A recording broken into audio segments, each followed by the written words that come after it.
Halo Sobat Traveler, salam pengelana.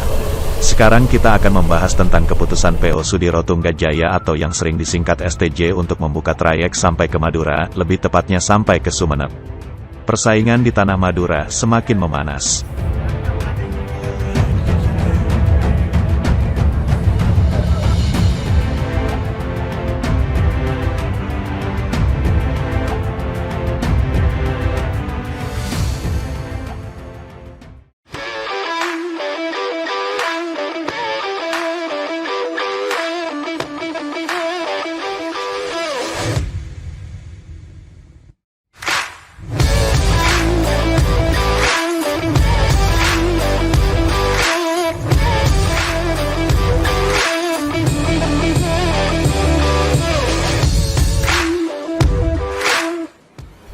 Sebelum mulai nonton, mari bantu channel ini berkembang dengan subscribe dan menyalakan lonceng notifikasi.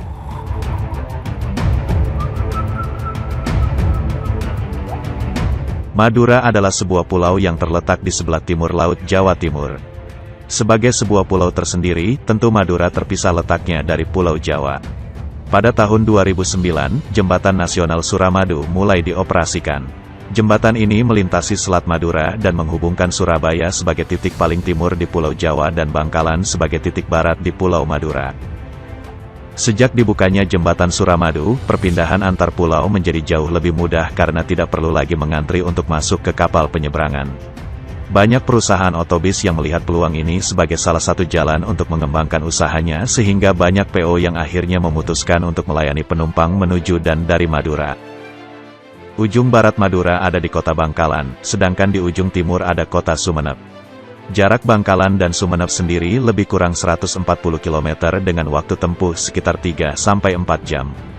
Dan benar sobat, STJ membuka trayeknya tidak tanggung-tanggung. Pulau Madura dilintasi secara full sampai ke Sumeneb sebagai ujung timur Madura.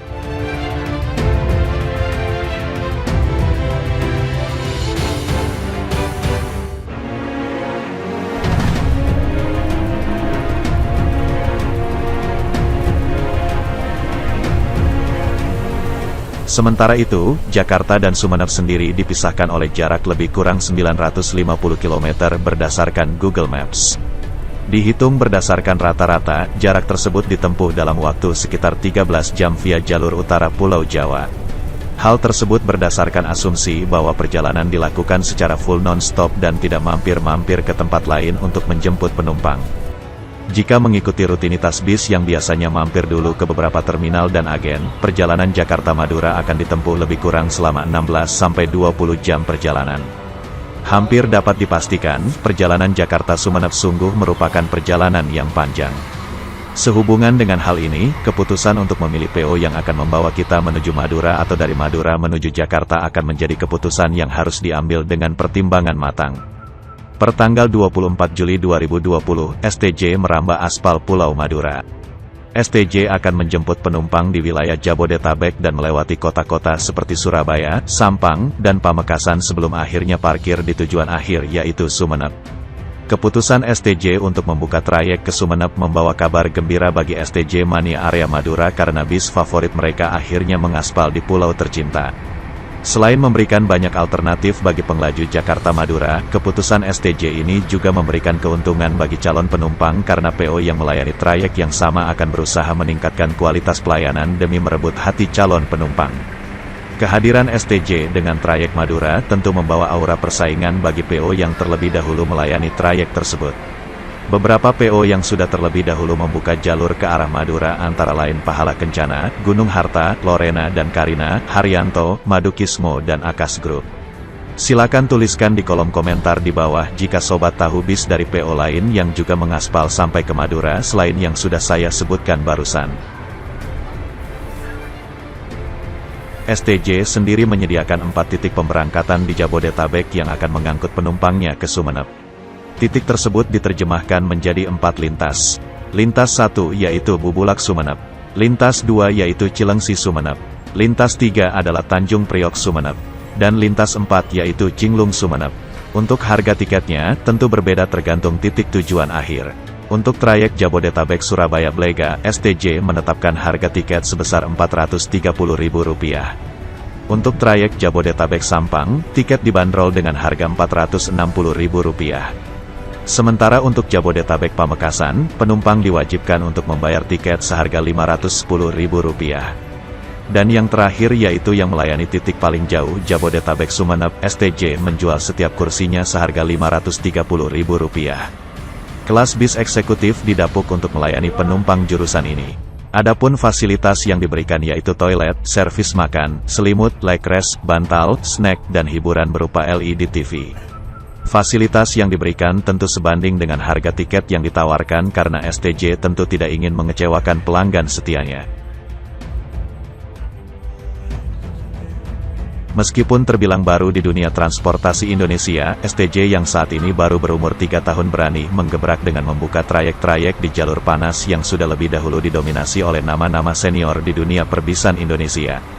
Sebut saja keputusan STJ untuk mengaspal di jalur selatan seperti yang sudah saya tampilkan pada video sebelumnya.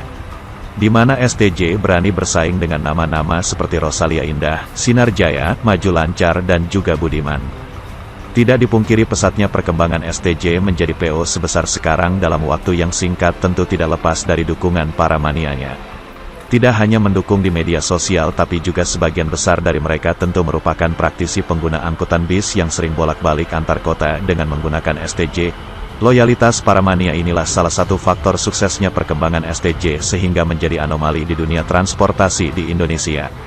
Berdasarkan pengalaman yang saya rasakan dan juga hasil obrolan dengan beberapa mania, mengaspal dengan STJ memiliki sensasi yang berbeda dibanding dengan menggunakan bis dari PO lain. Seringnya, waktu tempuh perjalanan dengan bis STJ akan menjadi lebih singkat karena keberanian nyali pengemudinya untuk menginjak gas sampai full terutama di trek lurus seperti di jalan tol.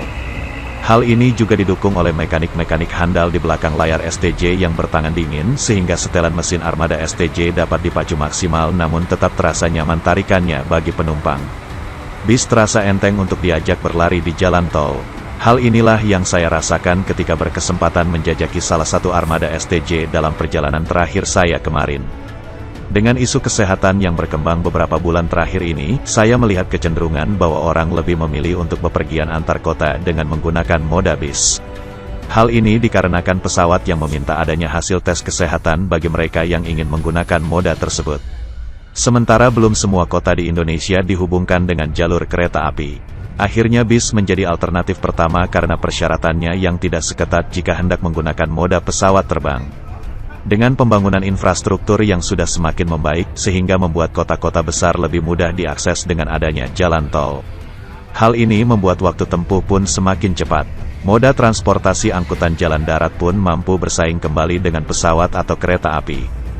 Madura memberikan potensi kebutuhan angkutan darat yang besar karena belum dibangunnya jalur kereta api dan tidak semua orang bersedia untuk membayar tiket pesawat menuju Sumeneb. Ya, saat ini Surabaya-Sumeneb sudah dihubungkan dengan layanan pesawat komersil. Tapi tentu jalan darat masih membuka peluang yang besar bagi STJ untuk menambah pelanggan setianya di rute tersebut. Sobat Traveler, kita sudah sampai pada akhir video ini. Terima kasih telah tetap setia mendukung channel ini. Jika ada kritik dan saran yang membangun, kiranya sobat berkenan untuk menuliskannya di kolom komentar.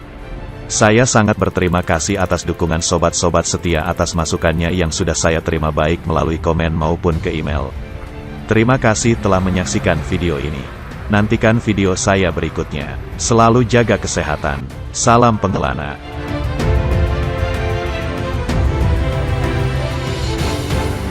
Sebelum berpisah masih ada video menarik buat sobat traveler.